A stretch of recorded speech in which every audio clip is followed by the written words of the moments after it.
नमस्कार प्यारे बच्चों, कैसे हैं आप? आई होप आप सब अच्छे से होंगे। बच्चों, मैं तृप्ति महौल, सहायक अध्यापिका सामाजिक विज्ञान। बच्चों, हम अपनी सामाजिक विज्ञान की जो इतिहास वाली पुस्तक है उसका तृतीय अध्याय भूमंडलीकृत विश्व का बनना पढ़ रहे थे। आज हम इसका एक नया प्रकरण उपनिवेशवाद व अर्थव्यवस्था, इसके अलावा महायुद्धों के बीच की अर्थव्यवस्था को पढ़ेंगे। तो आइए शुरू करते हैं आज के अपने इस अध्याय को। भूमंडलीकृत विश्व का बनना। बच्चों, हमने जाना कि व्यक्तियों, वस्तुओं और पूंजी का एक देश से दूसरे देश जाना ही वैश्वीकरण कहलाता है। पिछले अध्याय में हमने ये भी जाना कि देशों की खोज व तकनीकी के साधनों से दुनिया सिकुड़ गई थी, मतलब पास में आ गई थी। इस अध्याय के आगे के तथ्यों को पढ़ने के लिए हमें जो अपना विकास का, अर्थशास्त्र का जो प्रथम अध्याय है उसको स्मरण में रखना होगा, जिसमें हमने ये जाना था कि व्यक्तियों के जो विकास के लक्ष्य हैं वो भिन्न भिन्न हो सकते हैं। यानी कि जो एक व्यक्ति के लिए विकास है वह ज़रूरी नहीं कि किसी अन्य व्यक्ति के लिए विकास हो, ऐसा आवश्यक नहीं है। आज हम इस अध्याय में 19वीं सदी की उन घटनाओं का अध्ययन करेंगे जिसने वैश्विक अर्थव्यवस्था को प्रभावित किया था। 19वीं सदी में उपनिवेशवाद फैलने लगा था, ये हमने पढ़ा ही था। तो बच्चों, इस समय क्या हुआ था? व्यापार बढ़ा था और बाजार तेजी से फैलने लगे थे। तो ये संपन्नता तो आई थी, लेकिन इस संपन्नता का एक नकारात्मक पक्ष भी था। क्या था ये नकारात्मक पक्ष? कि इस व्यापार के इजाफे ने जो दुनिया को पास लेके आई थी, इस बदलाव ने दुनिया के बहुत सारे ऐसे जो क्षेत्र थे जिनको गुलाम बनाया गया था, वहाँ की स्वतंत्रता और आजीविका के साधन छीन लिए थे। यानी कि साधन उनके ये छीनने लगे थे। यूरोप के जो देश थे उन्होंने लाभ कमाने के लिए नए देशों की खोज की, ये हमें पता है, और उन पर अपना कब्जा जमाना शुरू कर दिया। उदाहरण के तौर पे अमेरिका, अफ्रीका और भारत। अमेरिका की कहानी हम पढ़ चुके हैं। आज हम अफ्रीका और भारत के बारे में जानेंगे कि वो कैसे उपनिवेश बने। बच्चों, गुलाम बनाने की जो प्रक्रिया होती है इसे ही औपनिवेशीकरण कहते हैं। परिभाषा के रूप में हम देखें तो जब कोई मजबूत और विकसित देश किसी दूसरे कमजोर देश पर अपना शासन स्थापित करते हैं तो उसे उपनिवेश कहते हैं। क्यों करते हैं? वहाँ के जो खनिज है, पदार्थ हैं, वहाँ की जो संपदा है उसका दोहन करने के लिए करते हैं, और उस पिछड़े देश की जो राजनीतिक स्वतंत्रता होती है उसे बिल्कुल खत्म कर देते हैं, और वहाँ पे सामाजिक और आर्थिक रूप से दर्दनाक परिवर्तन करते हैं। यानी कि गुलाम देशों का शोषण करते हैं। बच्चों, ये आप मानचित्र देख रहे हो अफ्रीका का। इसमें क्या देख रहे हो कि कुछ अफ्रीका के मानचित्र पे कुछ लाइनें बिल्कुल सीधी खींची हैं, ऐसी खींची हैं कि जैसे उन्हें स्केल से खींचा गया हो। तो सोच रहे होगे ना कि ऐसा क्यों है। तो हम पढ़ते हैं अफ्रीका में उपनिवेशवाद। ये अफ्रीका में जो उपनिवेशवाद था उसकी वजह से ही है। यूरोप की जो ताकतें थीं उन्होंने अपने अपने इलाके बांटे थे अफ्रीका में, और इलाके बांटने के लिए उन्होंने इस तरीके की तरीकों का सहारा लिया। यानी कि लाइनें खींच के सीमाओं को बांट लिया था। कैसे हुआ ये? 1885 में यूरोप के जो ताकतवर देश थे उन्होंने जो बर्लिन बैठक हुई थी वहाँ पे अफ्रीका को लकीरें खींच के आपस में बांट लिया था। पहले अफ्रीका गए, वहाँ पे छोटे मोटे स्थानीय युद्ध किए और अफ्रीका पर कब्जा कर लिया, क्योंकि अफ्रीका के लोग काफ़ी सीधे साधे थे। 19वीं सदी के आखिर में ब्रिटेन, फ्रांस, जर्मनी और बेल्जियम औपनिवेशिक ताकतों के रूप में उभर के सामने आए थे। 1890 के दशक के आखिर में संयुक्त राज्य अमेरिका भी औपनिवेशिक ताकत बन गया था। ये हमने पिछले अपनी लेसन में पढ़ लिया। उपनिवेशवाद से औपनिवेशिक समाजों की जो अर्थव्यवस्था थी और वहाँ के जो रोजी रोटी के साधन थे उन पर क्या प्रभाव पड़ा? सोच रहे होगे ना कि क्या प्रभाव पड़ा। तो आइए देखते हैं कि क्या प्रभाव पड़ा। बच्चों, बीमारियां हमेशा ही, पिछले अध्याय में भी हमने पढ़ा कि कैसे चेचक की बीमारी से अमेरिका पे कब्जा हुआ। तो एक और बीमारी थी जिसका नाम था रिंडर पेस्ट। इसने अफ्रीका में यूरोप के जो लोग थे उनका कब्जा जमाने में सहायता दी। कैसे दी, अब हम देखते हैं। 1890 के दशक में ये बीमारी फैली थी जो पशुओं में होती थी। इस बीमारी ने स्थानीय लोगों की आजीविका के जो साधन थे उन पर क्या प्रभाव डाला? पहले हम अफ्रीका के इतिहास को थोड़ा सा जानते हैं। प्राचीन काल से ही अफ्रीका में ज़मीन की कमी नहीं थी। अफ्रीका के लोग क्या करते थे? पशुपालन करते थे, ज़मीनों पे खेती करते, यही उनकी आजीविका के साधन थे। अफ्रीका के लोगों के पास अपनी ज़मीनें थीं, वो किसी और की ज़मीन पे काम नहीं करते थे। पशुपालन यहाँ के लोगों का व्यवसाय था। बच्चों, यहाँ पे पैसे के बदले काम करने का चलन नहीं था, यानी कि श्रमिक के रूप में अफ्रीका के लोग काम नहीं करते थे। 19वीं सदी के आखिर में जो यूरोपीय ताकतें थीं, उन्होंने अफ्रीका के जो विशाल खनिज भंडार थे, वहाँ की जो सोने की खानें थी, उसको देख के आकर्षित हुई। आप चित्र में देख रहे होंगे कि कैसे ट्रांसवाल की सोने की खानों में जाने के लिए कितना खतरा मोल ले रहे हैं यूरोप के लोग। यूरोप के लोग जो अफ्रीका की जो बागानी खेती थी और जो खदान थे, उनका इस्तेमाल करना चाहते थे। लेकिन क्या हुआ? अफ्रीका के लोग तनख्वाह पे काम नहीं करना चाहते थे, और वो श्रमिक कहाँ से लाते खदानों में काम करने के लिए? तो इसके लिए यूरोप के लोगों ने, औपनिवेशिक सरकार ने क्या किया? उन्होंने नए हथकंडे अपनाए। क्या किया? करों में वृद्धि की, टैक्स बढ़ाया, उत्तराधिकारी का जो नियम था उसमें परिवर्तन किया। क्या परिवर्तन किया? कि अब जो पैतृक संपत्ति थी उस पर परिवार के केवल एक ही सदस्य को हक मिलेगा, यानी कि परिवार के बाकी सदस्य क्या करेंगे? बेरोजगार हो जाएंगे। तो श्रम बाजार में ढकेलने का प्रयास किया। जो खान कर्मी थे उन्हें बाड़ों में बंद कर दिया, उन पर सामाजिक पाबंदी लगा दी, उनके घूमने फिरने पर पाबंदी लगा दी। लेकिन ये सारे हथकंडे व्यर्थ गए, इनका कोई भी फायदा नहीं निकला। एक घटना हुई इस समय, एक बीमारी फैली 1880 में, हमने पढ़ा अभी, उसका नाम था रिंडरपेस्ट, या ये पशुओं में फैलने वाली बीमारी थी। एक पशुओं का प्लेग था। ये कैसे फैला अफ्रीका में? अफ्रीका का जो एरिट्रिया है, उस पर जो इतावली सैनिक थे वो हमला कर रहे थे, और इन सैनिकों का पेट भरने के लिए एशिया से जानवर लाए जाते थे। इन्हीं जानवरों के साथ एशिया से ये बीमारी अफ्रीका पहुंच गई। ये अफ्रीका में पूरे जंगल की आग की तरह, यानी कि पूरी अफ्रीका महाद्वीप में ये बीमारी फैल गई, और बहुत सारे जानवर इस बीमारी की वजह से मारे गए। इस चित्र में आप देख भी पा रहे होंगे, लगभग 90% जो मवेशी थे, जानवर थे, वो मर गए थे। और क्या किया सरकार ने? उन्होंने क्या किया? जो बचे हुए पशु थे उनको भी अपने कब्जे में ले लिया। जब पशु खत्म हो गए तो अफ्रीका के जो लोग थे उनके रोजी रोटी के साधन छिन गए। अब अफ्रीका के लोगों के पास दूसरा कोई काम नहीं था। उनके पास काम करने का क्या विकल्प था? एक ही विकल्प था कि वो श्रम मजदूरों के रूप में काम करें। यूरोप वासियों के लिए आप देख रहे होंगे कैसे यूरोप के लोग फिर अफ्रीका के लोगों को खदानों में काम करने के लिए ले जाते हैं।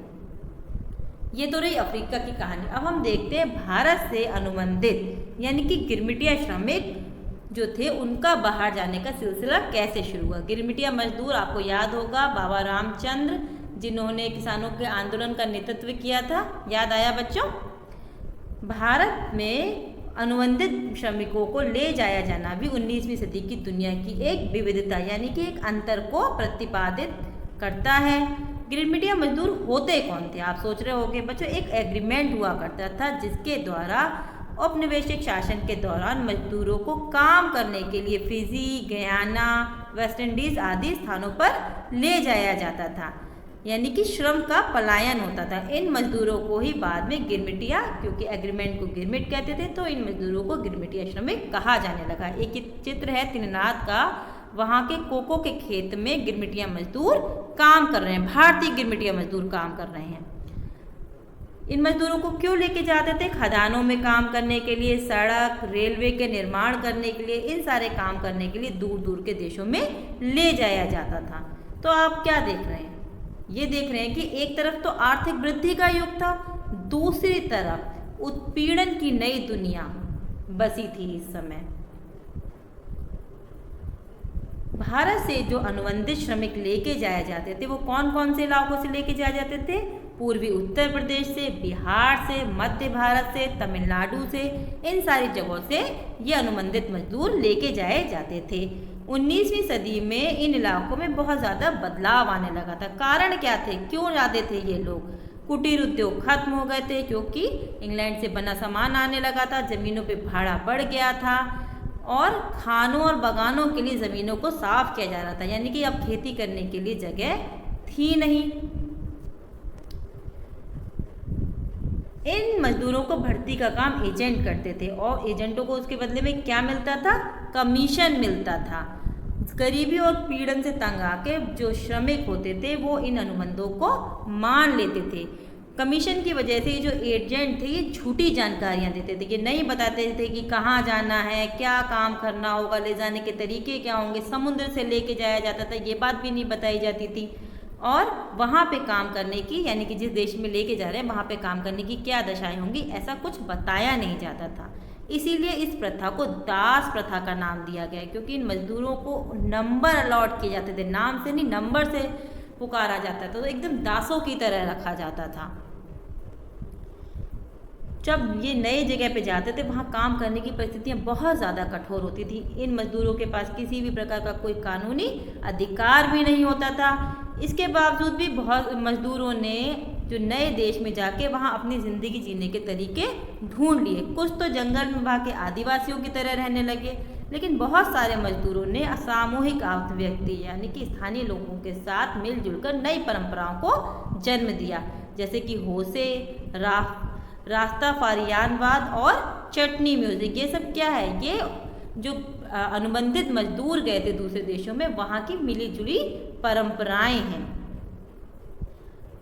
जो अनुबंध जब समाप्त हो गए तो भी बहुत सारे श्रमिक, जरूरी नहीं है कि वापस अपने देश में लौट के आए, बहुत सारे वहीं पे रुक गए। इसी कारण इन देशों में, फिजी, गयाना, वेस्ट इंडीज, इन देशों में जो भारतीय मूल के लोग हैं उनकी संख्या बहुत ज़्यादा पाई जाती है। आपने नोटिस किया है कभी ऐसा? चलिए हम बताते हैं, देखते हैं आगे। बच्चों, आपने नोबेल पुरस्कार विजेता V.N. नायपाल, ये उनका चित्र है, या फिर वेस्ट इंडीज़ के खिलाड़ी जो हैं शिव नरेन चंद्रपाल और राम नरेश सरवन, इनका नाम सुना होगा ना? इनका नाम सुन के कुछ लगता है कि ये भारतीयों जैसे नाम है, तो ऐसा क्यों है? ऐसा इसलिए है क्योंकि ये भारत से गए अनुबंधित मजदूरों के ही वंशज हैं। 20वीं सदी के सालों में ही इस प्रथा का जो राष्ट्रवादी नेता थे विरोध करने लगे, क्योंकि काफ़ी दर्दनाक प्रथा थी। 1921 में इस प्रथा को खत्म कर दिया गया। अनुबंधित मजदूर कैरिबियन द्वीप समूह में बिल्कुल अल्पसंख्यकों का जीवन जीते रहे। यहाँ के लोग उन्हें कुली मानते थे। जो नायपाल जी हैं उन्होंने अपनी उपन्यासों में इस प्रथा का, इस दर्दनाक प्रथा का वर्णन भी किया है। अब बात आती है कि विदेशों में भारतीय उद्यमी, विदेशों में कुछ भारतीय उद्यमी भी थे जिन्होंने अपना पैसा निवेश किया था। आइए उनके बारे में जानते हैं। विश्व बाजार के लिए खाद्य पदार्थ और फसलें उगाने के लिए किसकी ज़रूरत पड़ती थी? पूंजी यानी कि धन की ज़रूरत पड़ती थी। जो बड़े बागान होते थे उनके लिए तो पैसा बैंकों से लिया जा सकता था, लेकिन जो छोटे मोटे किसान थे उनका क्या होता था? वो पैसा कहाँ से लेते थे? यहीं से शुरू होती है साहूकार और महाजन की प्रथा। तो शिकारीपुरी श्रॉफ और नट्टू कोट्टई चेट्टियारों, इनका नाम आपने सुना होगा ना? ये उनका चित्र भी है नट्टू कोट्टई चेट्टियारों का। ये कौन थे? ये बैंकर थे और व्यापारी थे जो मध्य दक्षिण पूर्वी एशिया में निर्यातमुखी खेती के लिए, निर्यात के लिए जो खेती की जाती थी उसके लिए क्या देते थे? कर्ज देते थे, यानी कि अपना पैसा निवेश करते थे। अब आप सोच रहे होंगे इनके पास पैसा आता कहाँ से था? इसके लिए या तो ये अपनी जेब से पैसा लगाते थे या फिर ये यूरोपीय बैंकों से पैसा लेते थे, और ये एक बिल्कुल व्यवस्थित पद्धति की तरह होता था। यूरोप से पैसा लेते थे फिर यहाँ लगाते थे, इस तरीके से ये साइकिल चलता रहता था। हैदराबादी जो सिंधी लोग थे वो भी इस व्यवस्था में आगे जा निकले। उन्होंने क्या किया? उन्होंने 1860 के दशक में दुनिया भर के जो बंदरगाह थे, जहाँ पे जहाज आते जाते थे उसे बंदरगाह कहते हैं, वहाँ पे अपने एम्पोरियम, यानी एम्पोरियम का मतलब होता है दुकानें, बड़ी बड़ी दुकानें खोलती थी, क्योंकि बंदरगाहों पे बहुत सारे लोग आते जाते थे। तो ये एक अच्छा खासा फलता फूलता कारोबार था भारतीय उद्यमियों का। अब बात करते हैं भारतीय व्यापार, उपनिवेशवाद और वैश्विक व्यवस्था की। भारत में पैदा होने वाली जो महीन कपास थी वो यूरोप को निर्यात की जाती थी, यानी कि यूरोप जाती थी। लेकिन औद्योगिकरण के बाद ब्रिटेन में भी कपास का उत्पादन होने लगा। तो ब्रिटेन के जो उद्योगपति थे उन्होंने सरकार से कहा कि अब वो आयात ना करें, बाहर से जो कपास है उसका आयात ना करें। तो ब्रिटेन की सरकार ने आयात को रोकने के लिए बहुत ज़्यादा कस्टम ड्यूटी टैक्स लेना शुरू कर दिया, सीमा शुल्क लेना शुरू कर दिया। अब भारतीय महीन कपास का आयात कम होने लगा था। अच्छा, ब्रिटेन की सरकार क्या कर रही थी, अपना बना हुआ जो कपड़ा था उसके लिए बाजार ढूंढ रही थी। और हम जब जिस समय की बात कर रहे हैं, हमको बच्चों पता ही है कि भारत इंग्लैंड का गुलाम था, उपनिवेश था। इस वजह से भारत का जो सूती कपड़ा था उसके निर्यात में गिरावट आने लगी। 1800 के आसपास जो सूती कपड़े का निर्यात था वो 30% था, जो 1815 में घटकर केवल कितना रह गया, 15% रह गया। और 1870 तक तो यह अनुपात मात्र 3% ही रह गया। अब आप सोच रहे होंगे फिर भारत से किन चीज़ों का निर्यात किया जाता था। तो भारत से जो बनी हुई वस्तुएं थी उनका निर्यात तो घटता जा रहा था। बढ़ किसका रहा था, बढ़ रहा था कच्चे माल का। यानी कि ब्रिटेन की सरकार अपने फायदे के लिए कच्चा माल सस्ते दामों पे भारत से ले लेती थी। कितना बढ़ गया था प्रतिशत, इसका प्रतिशत 5% से बढ़ के 65% पहुँच गया था। यह बात है 1871 की। दूसरी किस चीज़ का निर्यात होता था भारत से, अब नील का। नील की क्या जरूरत पड़ती थी, कपड़ा रंगने के लिए। यानी कि पूरी तरीके से इंग्लैंड अपने फायदे की चीज़ों का निर्यात कर रहा था और अपने देश से बनी हुई चीज़ों का भारत में आयात कर रहा था। इसके अलावा वो भारत से ज़बरदस्ती अफीम उगवाता था और यह अफीम चीन को निर्यात की जाने लगी थी। जो अफीम निर्यात की जाती थी चीन को, उससे जो पैसा मिलता था, इंग्लैंड उससे चीन में बनी हुई चीज़ें जैसे कि चाय और दूसरा सामान आयात कर लेता था। 19वीं शताब्दी में भारतीय बाजार में ब्रिटिश जो सामान थे उनकी बाढ़ आ गई। यानी ब्रिटेन में बना हुआ सामान भारत में आके बिकने लगा। ब्रिटेन से जो माल भारत भेजा जाता था उसकी कीमत कम होती, ब्रिटेन से जो माल भारत भेजा जाता था उसकी कीमत ज़्यादा होती थी और भारत से जो ब्रिटेन भेजा जाता था उसकी कीमत सामान की कम होती थी। यानी जो ब्रिटेन था वो हमेशा फ़ायदे में रहता था, अधिशेष का व्यापार में रहता था, मतलब फ़ायदे में रहता था। 19वीं सदी में विश्व की अर्थव्यवस्था का रूप तय करने में इस हिसाब से भारत की बहुत महत्वपूर्ण भूमिका रही थी।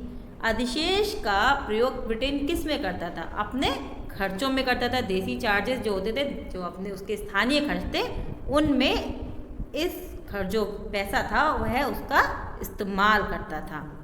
बच्चों एक ये मानचित्र है जिसमें हम देख सकते हैं कि किस प्रकार जो भारत था उससे बहुत सारा सामान बाहर भेजा जा रहा था, सारा कच्चा माल भेजा जाता था यूरोप को, और जहाँ जहाँ पे इंग्लैंड के उपनिवेश थे, इंग्लैंड ने अपनी फैक्ट्रियाँ लगाई थी, वहाँ पे भेजा जाता था और बना हुआ सामान भारत में आता था। अब हम देखते हैं महायुद्ध के बीच में अर्थव्यवस्था किस प्रकार थी। जो पहला विश्व युद्ध हुआ था वो हुआ तो यूरोप में था, लेकिन उसका असर पूरी दुनिया में महसूस किया गया था। ये युद्ध जो था वो दो खेमों के बीच में लड़ा गया था। पहला खेमा कौन था, ब्रिटेन, फ्रांस और रूस, ये विजयी हुए थे। और दूसरा कौन था, केंद्रीय शक्तियाँ थीं, उसमें कौन था, जर्मनी, ऑस्ट्रिया और हंगरी और ऑटोमन तुर्की थे। ऑस्ट्रिया, हंगरी और ऑटोमन तुर्की थे। ये आप देख रहे होंगे बच्चों मानचित्र में। इसने विश्व अर्थव्यवस्था को एक गहरे संकट में डाल दिया था, इतने गहरे संकट में डाल दिया था कि जिससे उबरने में 3 दशक, दशक का मतलब होता है 10 वर्ष, 3 दशक से भी ज़्यादा का वर्ष लग गया था। ये युद्ध 1914 में शुरू हुआ, 1918 तक चला। ऐसा भयानक युद्ध इससे पहले कभी नहीं हुआ था। ये कैसा युद्ध था, ये औद्योगिक युद्ध था। क्यों था, क्योंकि इस युद्ध में मशीन गनों, टैंकों, हवाई जहाज़ों और रासायनिक हथियारों का बहुत बड़े पैमाने पर उत्पादन हुआ था और इस्तेमाल हुआ था। तो ये कैसा युद्ध था, औद्योगिक युद्ध था। सिपाहियों को भी भर भर के जलपोत में और रेलगाड़ियों में लेके जाया जाता था। हमने पढ़ा भी था भारत में राष्ट्रवाद में कि जबरदस्ती प्रथम विश्व युद्ध के लिए गांव में जो सैनिकों की भर्ती की गई थी। इस युद्ध में 90 लाख से ज़्यादा लोग मारे गए और 2 करोड़ लोग घायल हुए थे।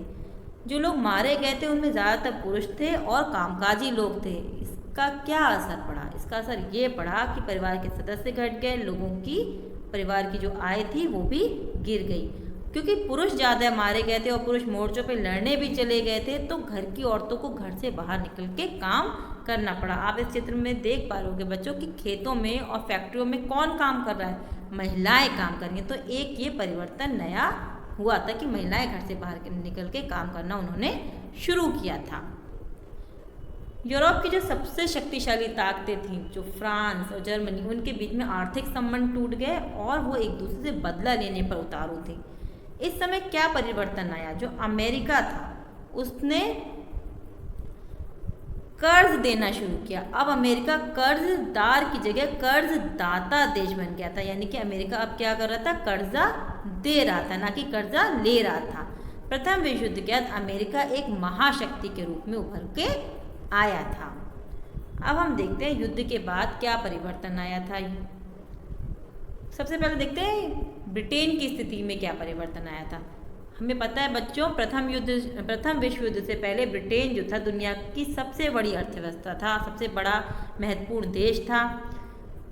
युद्ध के बाद उसे बहुत लंबा संकट झेलना पड़ा। इस समय क्या हुआ, भारत और जापान में भी उद्योग विकसित होने लगे। भारत में राष्ट्रवाद में हमने पढ़ा ही था कि प्रथम विश्व युद्ध के बाद भारत में राष्ट्रवाद का विकास होने लगा। इस वजह से बाजार में, भारतीय बाजारों में फिर से अपनी स्थिति प्राप्त करना ब्रिटेन के लिए मुश्किल हो गया। जापान भी अपनी शक्ति बढ़ाने लगा। अमेरिका से ब्रिटेन को बहुत ज़्यादा कर्जे लेने पड़े थे, युद्ध के दौरान खर्चा हुआ था। इस वजह से जब युद्ध खत्म होने तक ब्रिटेन अमेरिका के भारी कर्जों में डूब चुका था। मांग, उत्पादन और रोजगारों में इजाफा हुआ क्योंकि हथियार बनाने के लिए बहुत ज़्यादा उद्योग लगाए गए थे। लेकिन जैसे युद्ध समाप्त हुए, उत्पादन गिरने लगा और बेरोजगारी बढ़ने लगी। हालत ये हुई कि 1921 में हर 5 में से एक ब्रिटिश मजदूर के पास अब काम नहीं था। कृषि आधारित जो अर्थव्यवस्थाएं थी वो भी संकट में थी। इसका कारण क्या था कि पहले पूर्वी यूरोप से विश्व बाजार में गेहूं भेजा जाता था, लेकिन जब युद्ध हो रहा था उस समय ये आपूर्ति बाधित हो गई और कहाँ से भेजा जाने लगा, कनाडा, अमेरिका और ऑस्ट्रेलिया से भेजा जाने लगा। लेकिन युद्ध जब समाप्त हुआ तो दोनों जगहों से अनाज आने लगा और इस वजह से गेहूं के अति के हालात पैदा हो गए। बहुत ज़्यादा मात्रा में गेहूं पैदा होने लगा। अनाज की कीमतें गिर गई क्योंकि ज़्यादा मात्रा में पैदा होने लगा था। इस वजह से किसान जो थे गहरे कर्ज में फंस गए। बड़े पैमाने पर उत्पादन और उपभोग। बच्चों हमें पता चल गया है, हमने पढ़ा अभी कि अमेरिका में क्या हुआ, सुधार की गति तेज हो रही थी।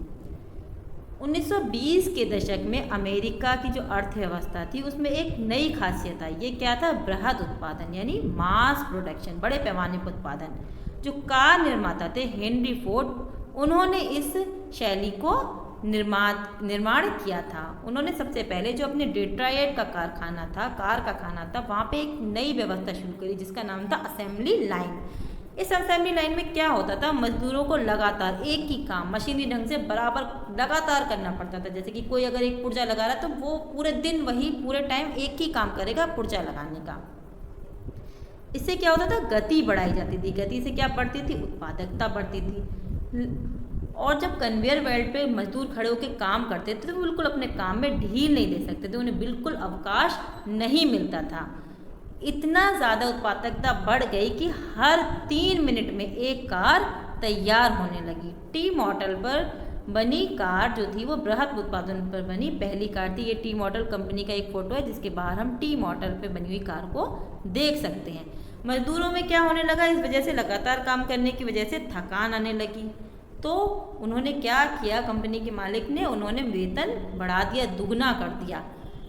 और इससे क्या हुआ, थोड़ी मुनाफे में कमी आई। मुनाफे में कमी को कैसे पूरा किया गया, रफ्तार को, असेंबली लाइन की रफ्तार को फिर से बढ़ाकर पूरा किया गया। इसको हम इस तरीके से पढ़ सकते हैं, असेंबली लाइन की गति बढ़ाई गई जिससे रफ्तार तेज हुई, जिससे उत्पादन में वृद्धि हुई। लेकिन रफ्तार तेज होने की वजह से थकान बढ़ी, थकान बढ़ने की वजह से वेतन में वृद्धि की गई। वेतन से वृद्धि में जो कमी आ गई, जो घाटा हुआ, उसकी भरपाई कैसे की गई, फिर से असेंबली लाइन की गति बढ़ा के की गई। धीरे धीरे इस पद्धति को पूरे अमेरिका और यूरोप में अपनाया जाने लगा। इंजीनियरिंग आधारित चीज़ों की कीमतों में इस वजह से कमी आ गई क्योंकि ज़्यादा उत्पादन होने लगा था। 1919 में अमेरिका में 20 लाख कारों का उत्पादन होने लगा था और 1929 में ये संख्या बढ़ के कितनी हो गई, 50 लाख कार प्रतिवर्ष हो गई थी।